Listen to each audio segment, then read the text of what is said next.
Hey, you, wherever you are in the world right now, thank you so much for being here with me. We know that we're living in some difficult times and we know that the world is changing. So let's create a bridge as we come together as one people in our home in one world. And as we do this, this is why our signature talk today is so important. Today, I am bringing back my dear friend Jackie as we partner again to talk about healing from sexual abuse and really come out into a bigger space with the world and talking about how we can be re-victimized and how we can heal with forgiveness. This conversation, like I said, is a part 2 conversation from our talk last week where Jackie so bravely and courageously shared her testimony. And we talked about so many different angles of how sexual abuse can impact someone's life, whether you're a man, a woman, a child, a young child. It doesn't matter where it happened in your timeline. It happened and can profoundly impact your life. And that was part of our conversation last week. This week, we're not going into those weeds. This week, we are having a higher level conversation around healing and the forgiveness work, but also how we can be re-victimized and how we can use that to be a teacher to help us and help us grow. So, Jackie, thank you for being back here with me again for this part 2 of this continued conversation. When I did this recording with you last time, I thought, wow, that was like the fastest hour that we had together. It went so profoundly fast because there's just so much to talk about. But thank you so much for coming back and having this conversation with me. It is just so brave and courageous on your part to be able to do this. And I appreciate it and thank you. Oh, thank you, Kathy. I'm honored to be here and doing this work with you. So I wanted to start off, I just wanted to get to a place where I know for many, many people, when they go through something like this, they have these tapes in their head where they think that they're crazy or they're bad. They have troubles with relationships. They have troubles knowing how to say no. They have troubles with letting people do things for too long that really makes them uncomfortable. They may be replaying tapes from when they were young and there was somebody who was victimizing them and they just got into this space where they really couldn't figure things out and just really got stuck. Maybe they're having trouble trusting, they're angry, resentful. There's so many different feelings that come along with this. And I think there's so many ways that people can really be impacted when they go through something like this. So for a lot of people, and I know personally for myself, I was in a lot of denial. I did not understand what happened to me. It took years and years and years, and it took the death of my mother for those repressed memories to surface and really come to a space where, oh my goodness, something has happened. And those walls were built so high and it protected me so long, but eventually those walls come rumbling down and they really start to create a space where you know you're going to have to do some healing. For some people, they may not be in denial. They may honestly be very admitting as far as what it is that is going on. So they understand that maybe there was physical abuse, sexual abuse, neglect, maybe there was emotional abuse. And for some of those people, there could be mental suffering, and those are very serious things as far as, the mental suffering piece. And part of that would be minimizing things, like just rationalizing, well, it wasn't all that bad, or maybe it wasn't such a big deal, or maybe just rationalizing the person who did something to them and just making excuses for them and not really understanding that what happened to them was not okay, or just using selective memory, like they know something's happened, but they're choosing not to remember what happened because that's part of their protective system, operating. And then as a result, you go into these different areas where, okay, I know that this has happened, but now what? So you get into a space of maybe you're feeling angry and there's a lot of anger. Maybe you're in a space where you're feeling a lot of shame, fear, or maybe you're actually relieved because now now you can deal with it. Now you can move on.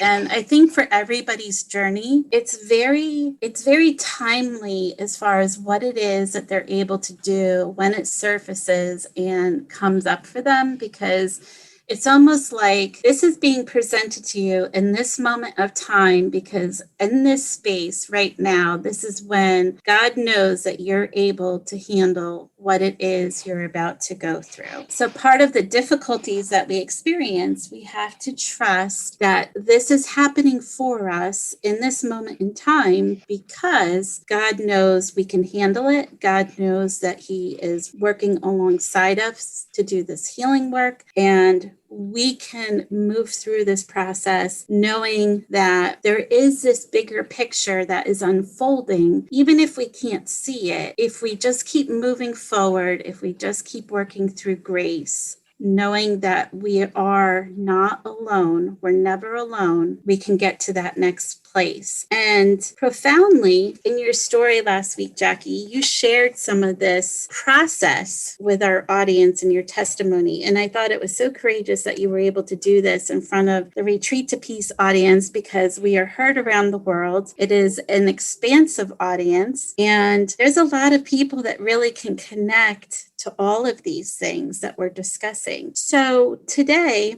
let's talk a little bit about how we get into this revictimization mode, like what triggers us. So I would like to share some things, but I'm going to give you the stage first, and then I'm also going to jump on your stage and we're going to talk through this together. Okay, wonderful. Thank you for that. When I was speaking in our last interview, you had asked me the very pointed question. It was a God calling for me to give my testimony, but you had asked me more specifically, how or when? And I had said to you, I distinctively remember it was the last evening of a women's Bible study of the armor of God, which I felt was so timely for what we're all going through in our country, in our world. I mean, all around the world, what's happening, no matter what country you're listening from or that you live in. So for me, and of course, I have to just back up real quick to say that I agree with you immensely on this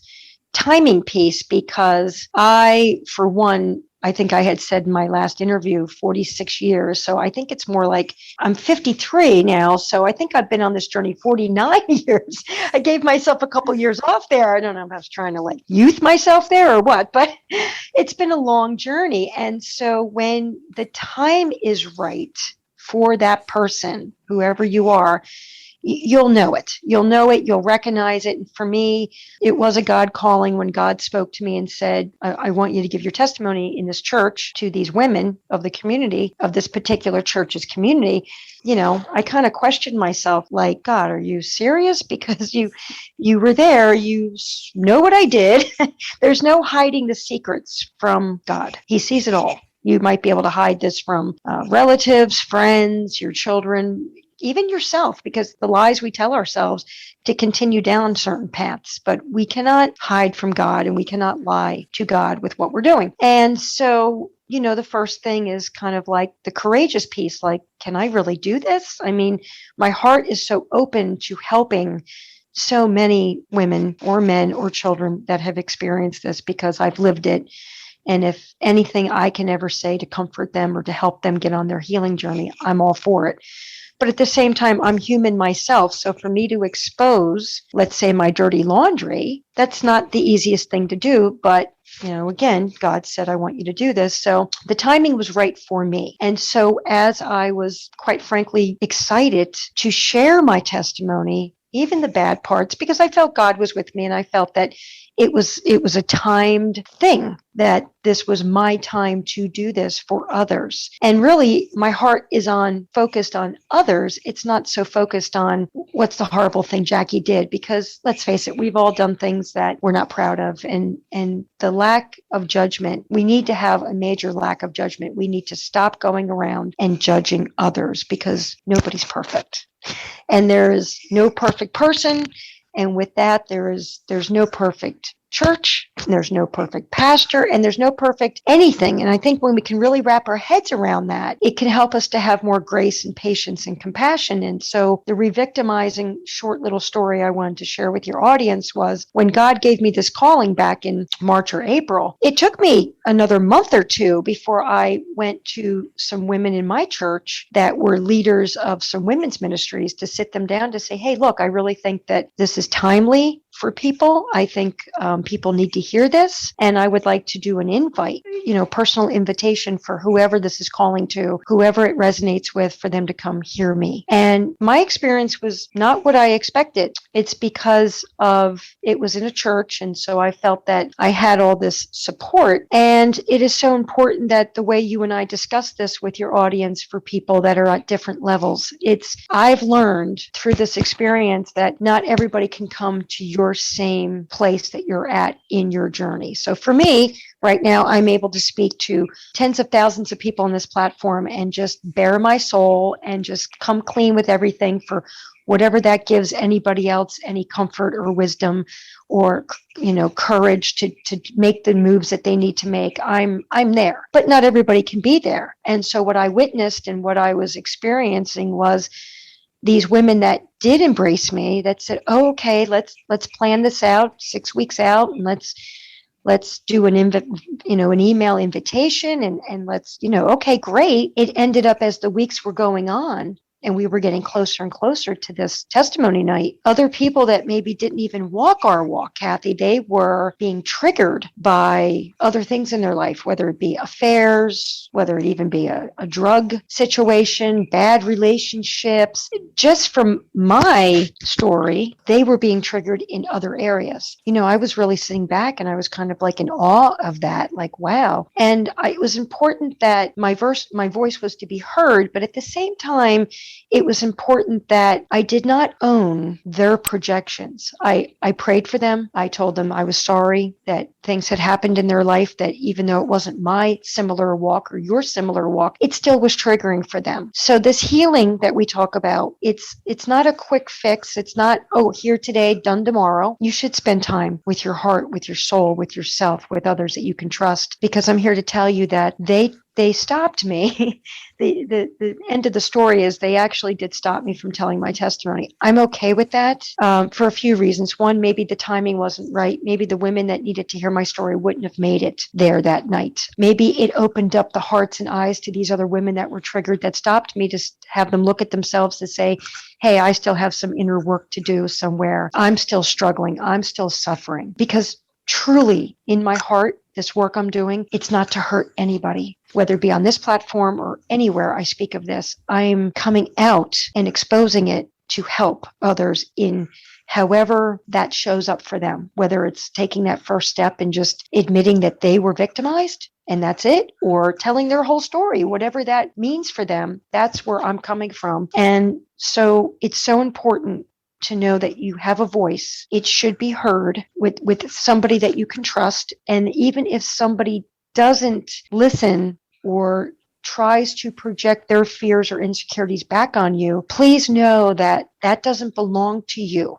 Like I've said before in part one, this was my story. This was not my identity. This is not who Jackie is. This is not the red letter A I hold onto my chest and walk around with for everybody to see. I have forgiven myself. God has forgiven me. I don't live back in my past. However, sometimes it's important, I feel, to bring my past up to help others, if that makes any sense. Yeah, it makes perfect sense. And, it's interesting that you're talking about trust, because trust is the major central issue for people that have experienced this, especially just trusting themselves as far as like their own thoughts and their feelings and perceptions. And when you go into a situation where you're totally vulnerable, that takes a lot of courage, because there's a space that your self-esteem is really kind of beaten and battered as far as, can you trust what is about to happen?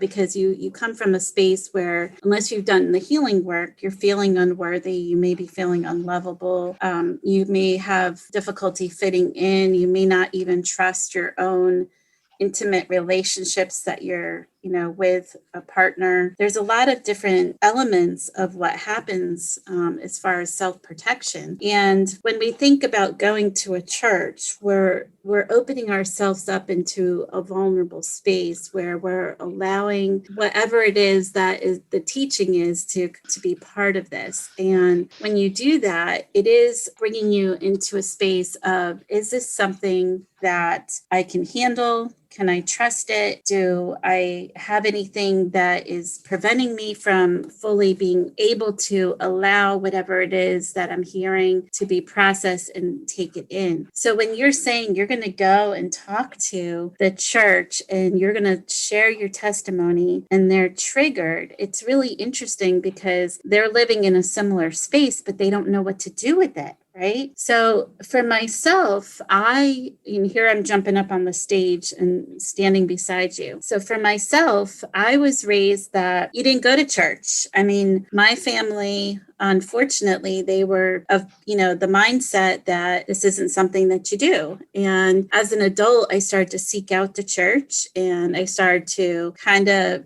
find my way as far as like, what was my belief system? What did I trust? What made sense to me?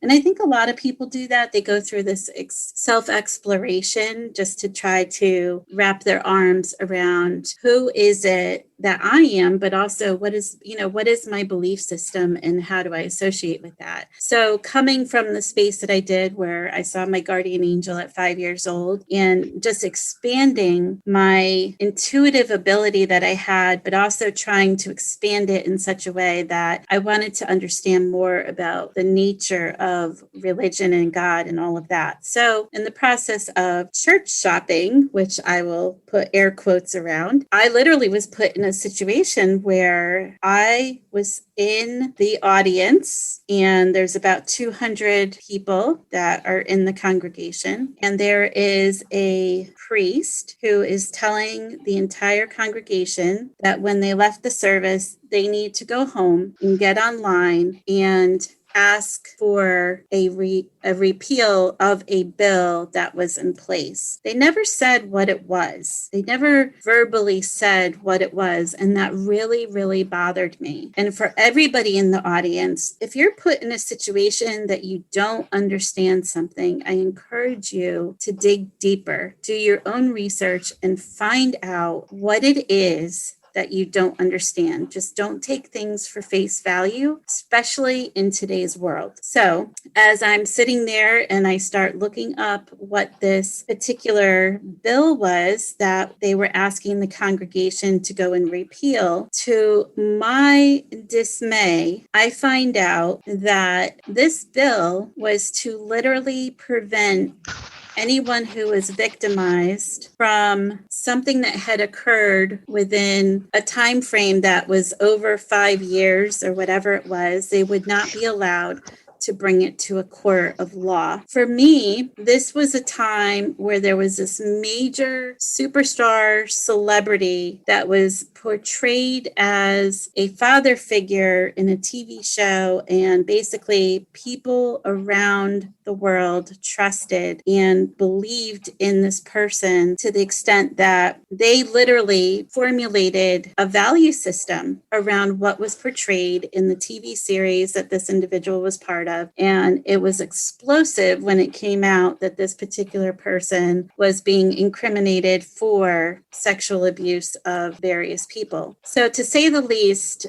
the church re-victimized me. And I can tell you, and I can honestly say that in that moment when I saw that this was something that we couldn't go and present to a court. For me, as I stated earlier, I didn't know this part of my life. I mean, I was raped when I was younger, rather. I didn't know this piece of my life as a little girl until the repressed memories came up when my mom died. So it would have prevented me from going and pressing charges because of the time and the history. So for me, I literally broke down crying and I was shaking, and it literally stirred up a lot of emotion in me because, as you say, I was triggered. It re-victimized me in that moment. And here I'm sitting in a house of worship where I'm supposed to be able to trust and be vulnerable and be in a space where I feel like I'm protected and things are okay. And I think this is where it really started to connect for me, Jackie, that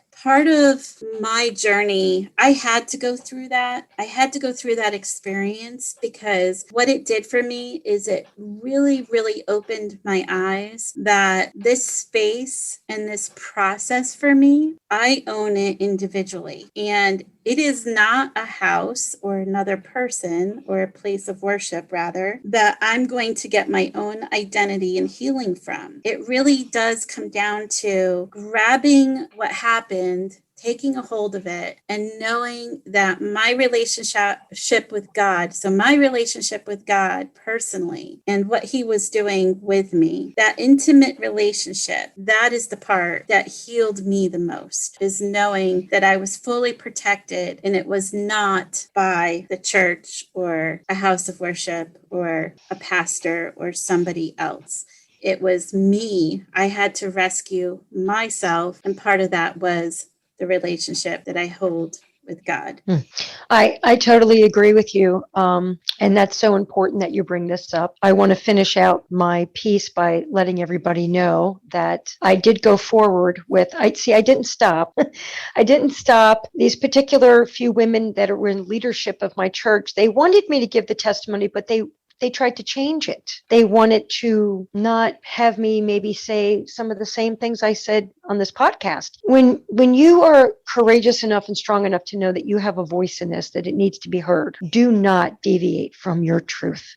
You must sit in your truth. If somebody else doesn't like it, that's okay. You just don't work with that person. Okay. So as each week was going by and these women kept asking me in for a meeting at the church about this and that, and this and that, with a very loving heart, I just kept sitting there saying, it is going to be okay. I know that God will speak to me. I will have a great format, like a outline that I'm going to stick to. And, I trust in God. I trust in myself. I trust in what he's asking me to do. It's all going to be okay. And it wasn't okay for some of these people. They, like I said before, they obviously were triggered. They obviously had some things going on. And so the old me for many, many, many years, Kathy, the rebellion, anger piece in me was a rage. It was a rage. My own father just not doing anything.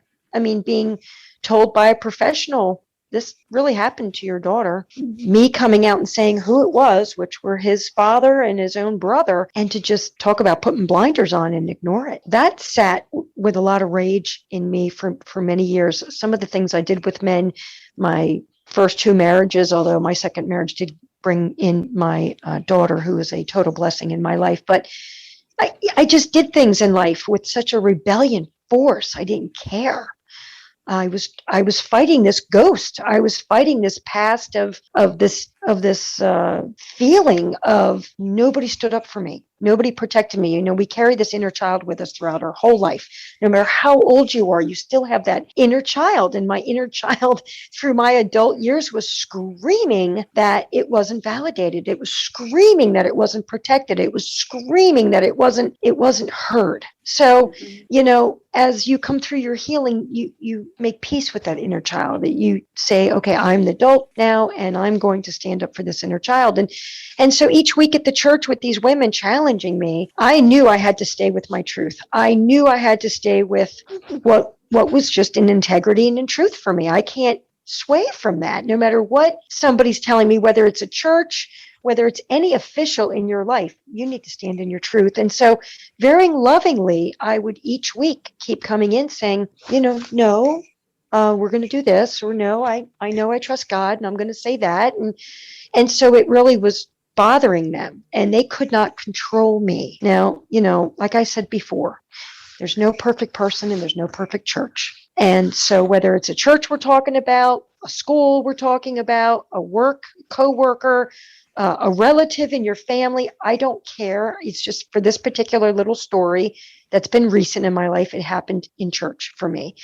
And I wouldn't let it sway me with my faith with God. I knew that I could see that these women were projecting judgment and fear on me. The one kept saying, "You're going to be judged." And I said, "I don't care. I can't worry about that. I would never have the courageous spirit in me to do what God's asking me if I cared about being judged. I don't care about being judged. I can be judged. It's okay. My heart is full. I don't have judgment. So if I'm going to be judged, that's between that person and the Lord." Somebody else had said, you're not going to have, women aren't going to want their husbands to stand next to you or sit with you next to church. And it was like, really? I knew these things were coming at me. They didn't belong to me. They were not mine to own. They were theirs. And so I prayed for them. I told them I was sorry, but I said, this is good. This work has to get out there. This has to be done. So as each week went and they couldn't control me because I stayed in my truth and stayed in my lane, they finally, were able to shut me down. And, after that all came about, I did go to my pastor of my church. I went to the leader and had a great, wonderful 2-hour conversation with him where he did validate me, where he does back me up, where I know I can see now that not only was God using me, like I explained in part 1 for this story, but He's working in other people's hearts and lives. He's doing amazing things within that church that I clearly exposed without realizing it, right? So, but He's going to work it to His glory and for His good, and that goes with any piece of this. If people are ready to have a voice, you deserve to be validated. You deserve to be heard. And let me just say this, because this will really open up a little can of worms for you, Kathy, that I was very lucky enough to have somebody tell me my father's younger years in the family lineage. Okay, now my father never sexually abused me. However, he did abuse me because he didn't protect me. He didn't do anything to help the situation or to make his father and brother accountable. And when we are victimized by these people, obviously my grandfather, my uncle, in their younger years, they had to have been victimized. They had to have walked some horrible horrors of their own life for them to even have thoughts of doing this, let alone doing it. My father, I was told, and I'm so blessed to have had this closure, and I encourage anybody who's listening to this, if you can ever confront that person or find out information, most likely you will find that the people that were the perpetrators or the people that didn't protect you, in this case, I'll speak for my father, he was bribed with this money piece that I brought up last time from a young age when life was rough. My father did not grow up wealthy. They were poor, hardworking, in the coal mines of, his father worked in, and life was just tough. And so if somebody's flashing money, which is not only a distraction, it's like an addiction. We talked about that in part 1. You just continue to go down that path. My father continued from a very younger age to, if I shut my mouth and let things pass, I get rewarded with money. And to think that in my father's adult years of his life, he did this to his only is almost, inconceivable. However, me having that insight to my father, knowing that he did this in his younger years, this was a unfortunate learned behavior addiction, because it was money. I'm going to call it an addiction. It was a no wonder that he could not do right by me, stand up for me, throw his brother and his brother and his father in jail, have them arrested, whatever you want to call it. He got rewarded for keeping his mouth shut. So when we can be blessed enough to have that insight about the people that have hurt us, I think it just brings that closure piece and brings up and starts to introduce that forgiveness piece, Because like I said earlier, we all make mistakes. We all have done things we're not proud of. I think that's an important piece. Absolutely, it is. And I just wanted to make a comment because your part about the anger and feeling angry. I mean, anger is really a flip side of helplessness. So a lot of times when we're feeling helpless, we can have this rage that surfaces. And sometimes we don't even know where it's coming from. And for anyone who's doing any healing work, maybe ask yourself, if you're in that space, what is it that I'm feeling helpless about? And what is it that is triggering? So, to your point, Jackie, some of these women that were getting upset with you for coming out and sharing your testimony, they were feeling helpless about something that was happening in their own life. That's something that a lot of people don't recognize, and especially for people that have grown up with a generation that you weren't allowed to show anger, you weren't allowed to be angry, you were to keep your mouth shut. That's something that for a lot of people, they have to learn how to navigate those waters, but do it in a constructive way that it's not going to be harmful to themselves or harmful to someone else. And that's part of the healing process for healing the past and understanding that this is in the past, but also working through it. But I also want to talk to the different ways that we can relate to the world as a result, because I think it's important to comment on this as far as the healing journey. So anyone in the audience listening, they may resonate with some of these different characteristics that we can take on as adults, from that space of having been abused or having had something happen. So for a lot of people, they could take on the role of a caretaker or rescuing somebody.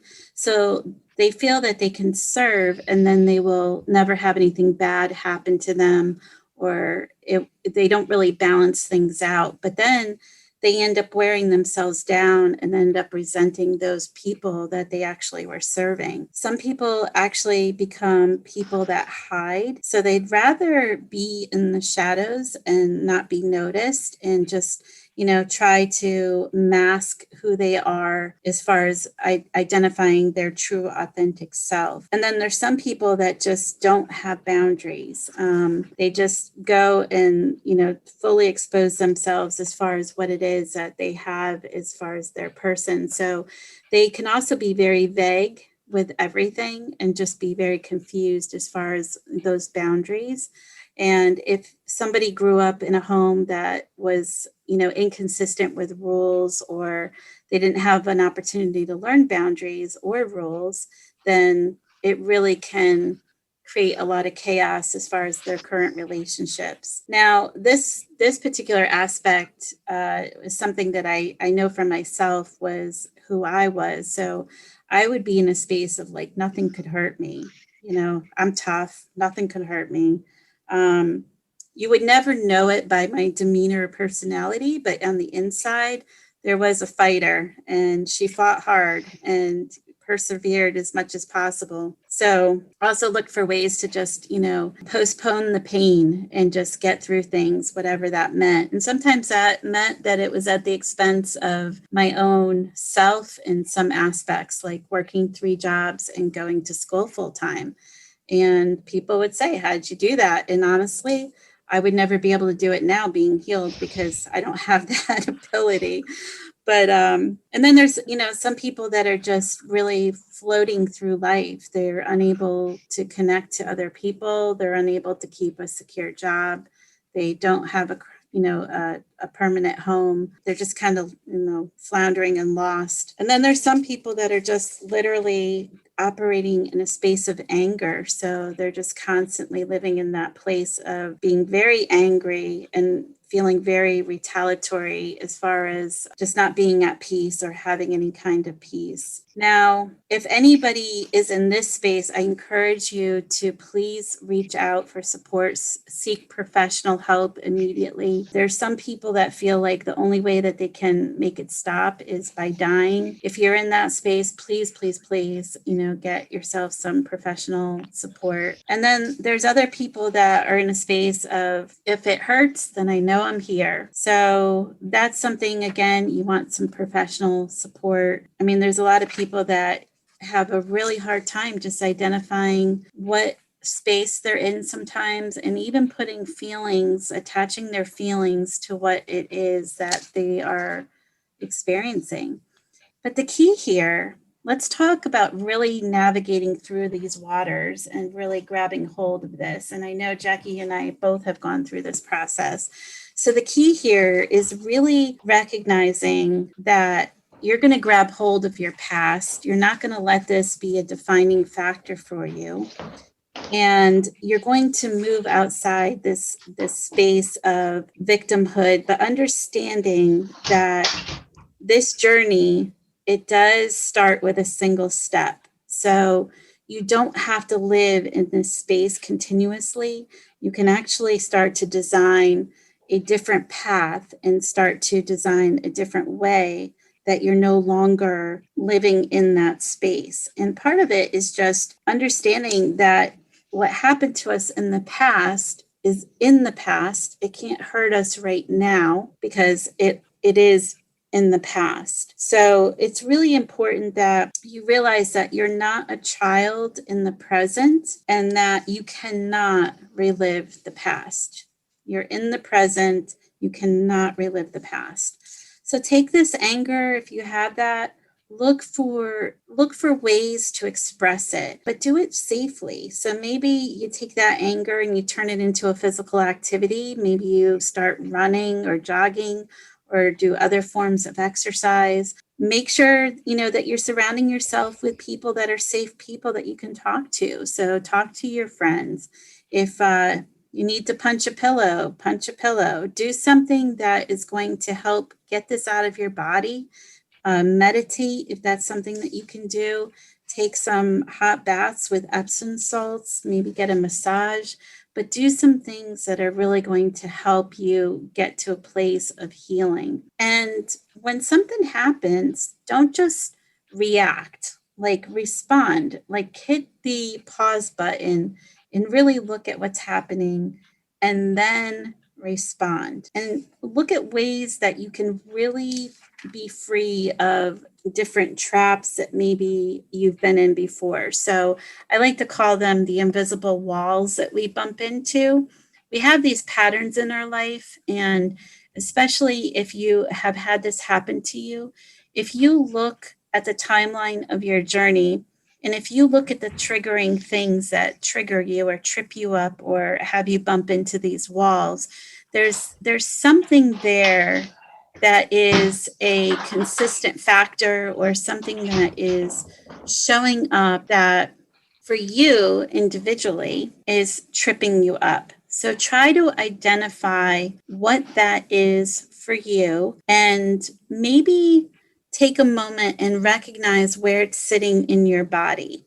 So if you use this exercise, this is a very healing exercise. If you're feeling that you're triggered, if you have post-traumatic stress, something's happening, just sit with that. Just sit with it, close your eyes, think about where it's showing up in your body, and recognize that your body is trying to protect you. So these protectors in our body are trying to protect us from activating a part of you that is being triggered by a past event. But recognize where it is in the body. So is it showing up in your belly? Is it showing up in your back, in your neck? Where's it showing up? And then go to that space and ask your body if it can relax that part of you. If it can relax that part of you so that you can separate that part and just work on healing it.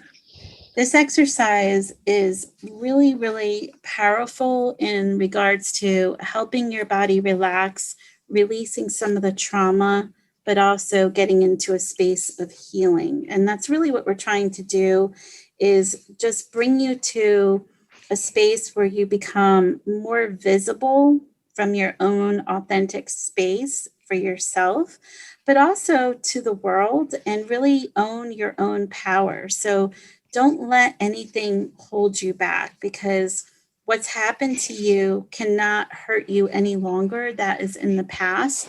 So learning to find ways to broaden the possibilities of healing and just really working on the healing process. So, as you continue to do this work, part of the healing process is going to be the forgiveness piece of it. So, I think, Jackie, for you, what did that look like? Because I know for me, it looked probably different than it does for you, but I think it's important to talk about. So, how did that look for you? Well, when it came to both my parents, because like I had mentioned in part one, even though my mother supported me at the time when I came out, which was 6 years after my second incident, I'll call it, and she took me to the doctors and she validated me. My mother's, probably her own shock and her own demise of her marriage, breaking up from that, she had spent 30 years blaming me for her divorce. And so, again, my mother had her own set of issues and things that she wasn't healed from. God rest her soul. And she's been gone 18 years this year. But for me, the two people that, besides myself, that came later on, but the two people I needed to forgive were my parents.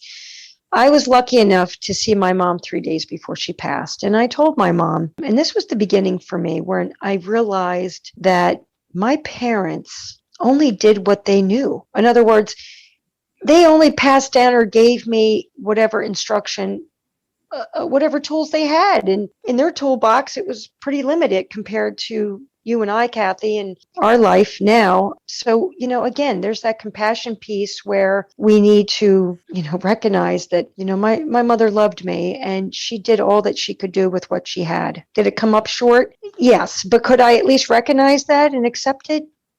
I think forgiveness, there's a big piece to forgiveness, and that is acceptance. And that can be tough, I will admit. But I accepted my mom that she only had limited tools. I was able to tell my mom that I forgave her and that she only had what she had to work with. My father is still alive today, and I really don't have much of a relationship with him. If we speak on the phone a couple times a year for his birthday or Christmas or something like that, it's a very limited conversation. Like I had mentioned in part one, to this day, my father thinks that I'm worthless because I'm not out there making $100,000 a year job. That's not where my priorities are at all. I won't let money control me ever again, which was my addiction. Okay, I take command of my own life. I take responsibility for myself. And so what I've had to do with my dad is sat down in prayer and my soul praying to his soul to say, look, I love you and I forgive you. If he were to pass tomorrow, I know that I've done that work. And even though we're not physically close, even though we don't physically have a daughter-father relationship, we don't really speak much, that's okay.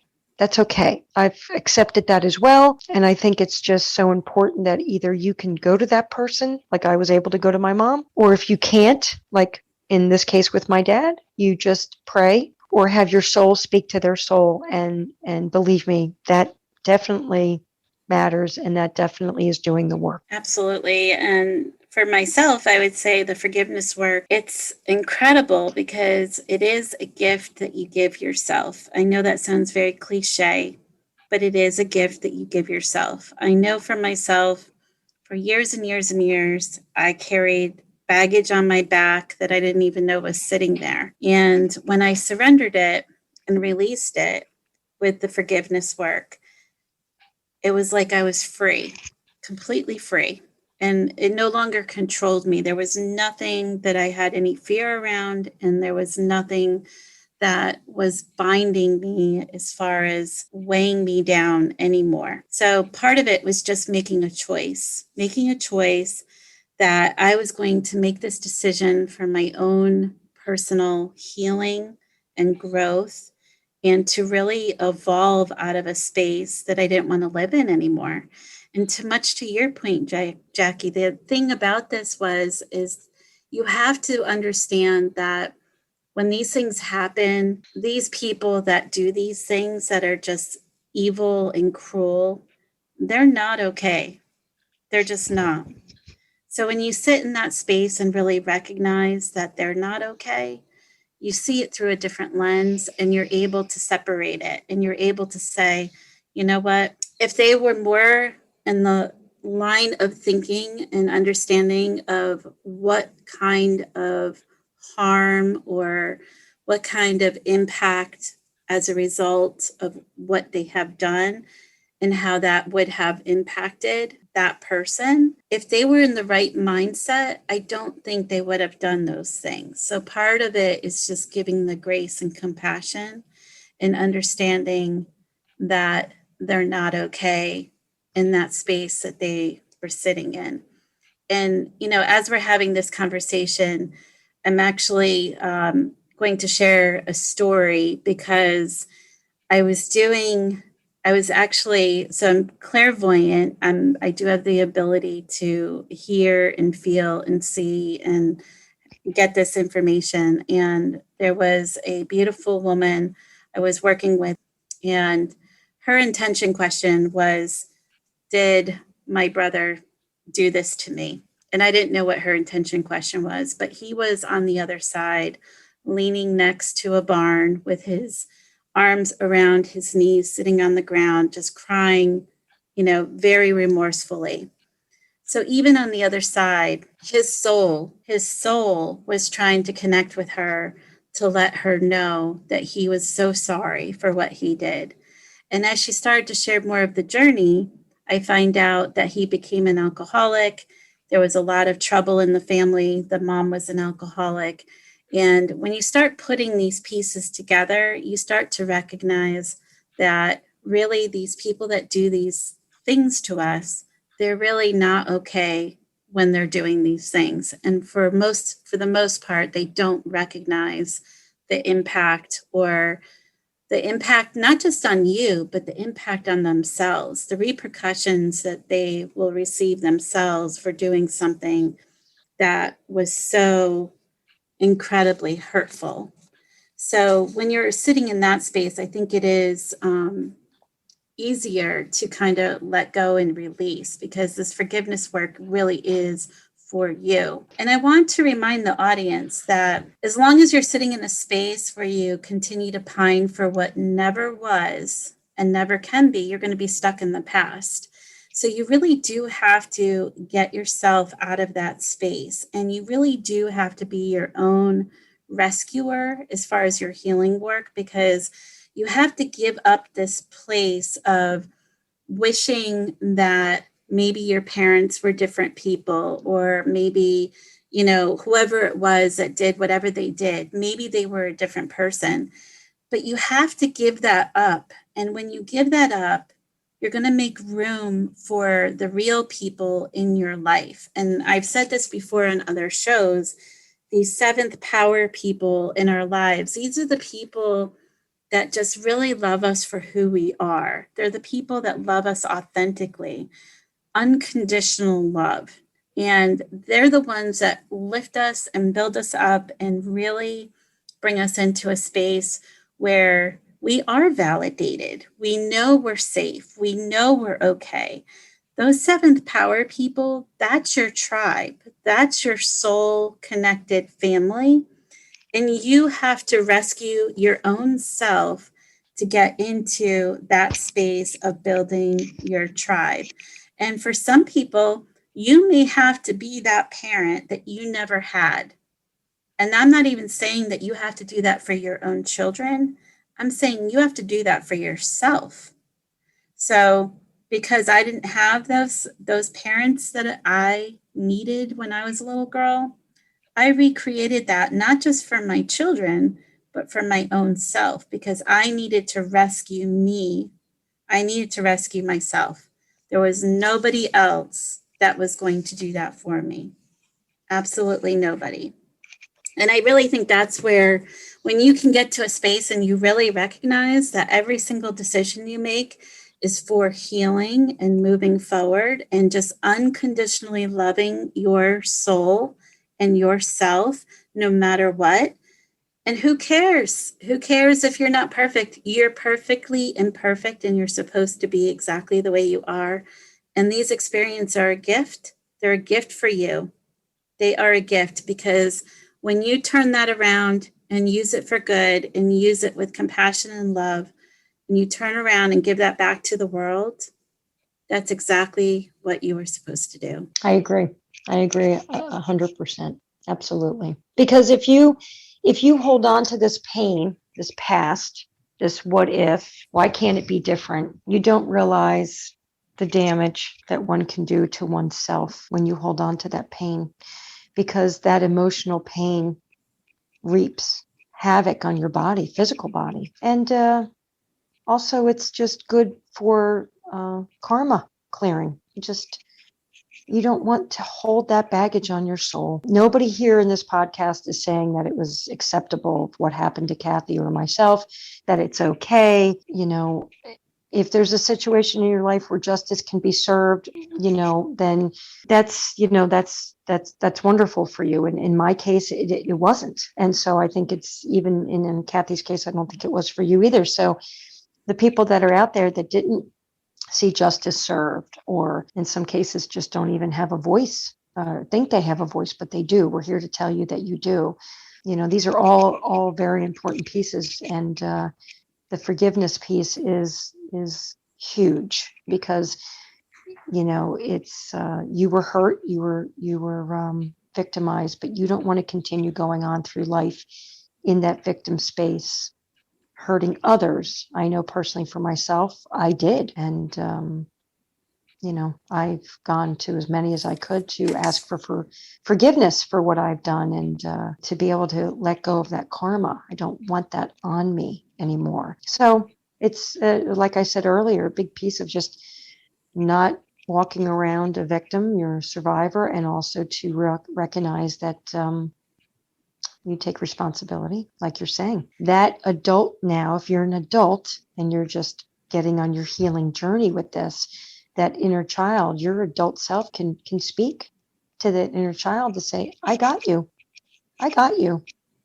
And Absolutely. that's so important to just recognize that is what you're, to back up what you're saying about saving yourself. Well, that's kind of what you're saying. Your adult self can speak to your inner child and say, I got you, because I'm an adult and I can speak up and I can fight for my rights and I can stand in command of my life. Because when you're a child, if this happens to you when you're younger, you just don't have that. But your adult self does. So allow it. Absolutely. And I think, too, the other piece of this is what really happened for me, too, is I started to recognize that my physical body was separate from my soul self. So my physical body needed healing in a different way than my soul self did. And when I had that realization, it was also a really cool space too, because then it really gave me a space to understand that God really loved me unconditionally and he cares about every single part of my life. And that healing work was part of healing my soul and just surrendering to God, knowing that he's got me. He's got me and I'm safe and I'm okay. And that's all that mattered. So, yes, something happened to my physical body, but God will heal my spirit and soul. And he completely did. 1,000% completely did. So did it take some time? Absolutely, it took time. But that is part of the process, is that space of healing. So if you're not really sure what to do, start with some of these tools that we offered during our show today, because I think that will really help you. And really, more than anything, get connected with God and really work and pray and resonate on that space with him. And he'll guide you through this process. He will guide you through this process and remind you that you are not alone, because you're not alone. And speaking of not being alone, Jackie and I are here for you. So if you feel that anything around this show the last 2 weeks has resonated with you, please reach out to us. Let us know. If you need some additional support, let us know. So you can contact us at retreattopeacellc@gmail.com and let us know how this is sitting with you. And we are all here together going through this space and time with all these changes in the world. And I know this can be very triggering for a lot of people right now because there is a sense of not having a sense of control. But I want to remind everyone, you do have control. You have control in so many things. So make the choices that are going to permit you to do your healing work, to be in a space of being present, and just really show gratitude and work with yourself to be your own rescue team and give yourself the grace and fortitude of knowing that this isn't going to go perfectly. There's going to be trips and falls and getting back up. You didn't learn how to walk all in one day. So give yourself grace and give yourself the time and know that it is going to be okay. Absolutely. So Jackie, I always ask everyone of my guests, we didn't do this last week because we were doing it for 2 parts, but if I were to pick up your earth angel feather off the ground and you had a message for the world, what would your message be? My personal message to the world would be to love God, have a relationship with Him. He's there waiting. He's my Father. He's my friend. He's my guide. With that, your whole life can change. And you can be full of love and full of peace and full of unity. And that's what my heart and soul wants to bring into the world. That is absolutely beautiful. And I couldn't agree more. And I totally can feel all of that because I'm in that same space. So it's amazing. But Jackie, oh my gosh, I can't thank you enough for being part of this, 2-week platform around this conversation. And then this has just been so impactful and powerful. And thank you for being so courageous to share this platform with me and do this together. And I love you and thank you. Like, seriously, it's been amazing. I love you too. Thank you so much. And thank you to all your listeners. Thank you so much. I love you all. Absolutely. Our listeners are the best. So feel free to reach out to us, retreattopeacellc@gmail.com. And until next week, I hope you all have a beautiful week. Live your life with authenticity. And as always, retreat to peace. And we'll see you next time.